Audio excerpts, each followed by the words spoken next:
ten mýtus jakési bezplatné zdravotní péče, což je čistě mýtus. Dobrý deň, pán Špaňar. A čo tak vyvrátiť mýtus o poisťovni Unión, ktorý sa tu snažíte šíriť? Aká je to skvelá poisťovňa? A aký je to aniel strážny? A pozrieť sa do reality, s ktorou sa môže klient u vás v poisťovni stretnúť.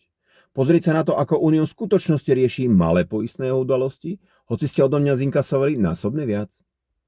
V mojom prípade poistnej udalosti poisťovňa Unión akoby úplne prestala existovať, keď bolo treba niečo riešiť. Na odpoveď na mail som čakal mesiace, skoro až roky.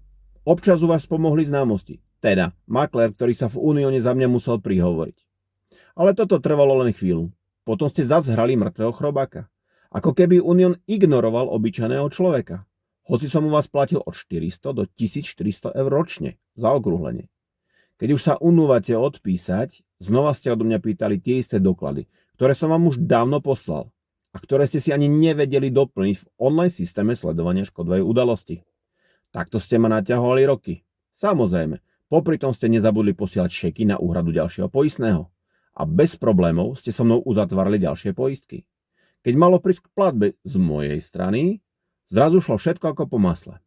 Ale ako náhle mal urobiť niečo Unión, to už bol veľký problém.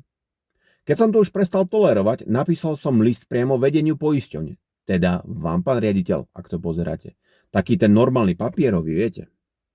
Pretože e-maily už akoby prestali u vás fungovať a existovať. Vtedy sa zázrakom všetky moje doklady našli. No za to, že som sa dovolil sťažovať, som si zrejme zaslúžil trest. Nechali ste ma stať na hraniciach, bez vysvetlenia. Doteraz mi to nikto z Uniónu nebol schopný objasniť. Prečo ste sa takto zachovali? Tí, čo to teraz vidíte, si poviete, to je hlúposť. V Unióne by sa toto nikdy nestalo. To ešte tak nebolo, veď podľa reklám sú to anieli strážni. Tak, preventívne som im celý príbeh spísal, ako postupovali pri riešení mojej poistnej udalosti. Poslal som im to na kontrolu a oznámil, že ho plánujem zverejniť. Proste ako postupovali. A ak sa niekde mýlim, nech ma opravia. Odpoveď? K stránke, kde dosť detálne rozoberám postup poisťovne, sa vyjadrovať nebudú. Zaujímavé bolo slovo detálne. Zjavne to celé detálne čítali, len nenašli nič, čo by vedeli poprieť. Myslím si, že by mi to iste vytkli. A môj osobný záver? Buď v Unióne na klientov jednoducho kašľú a vládne tam neuveriteľný neporiadok, alebo je to premyslený systém, ako sa zbaviť menších škôd. Stačí, aby klient jednoducho to vzdal a zabudol a matematika spraví svoje. Veď predsa 1000 nevyplatených škôd po 1000 eur je 1 milión doma. Alebo 1000 nevyplatených škôd pod 3000 eur sú 3 milióny doma. Ja som milionár. Ja som milionár. Zastav! Ja som milionár. No a to už je slušná rezerva napríklad na dobrú party.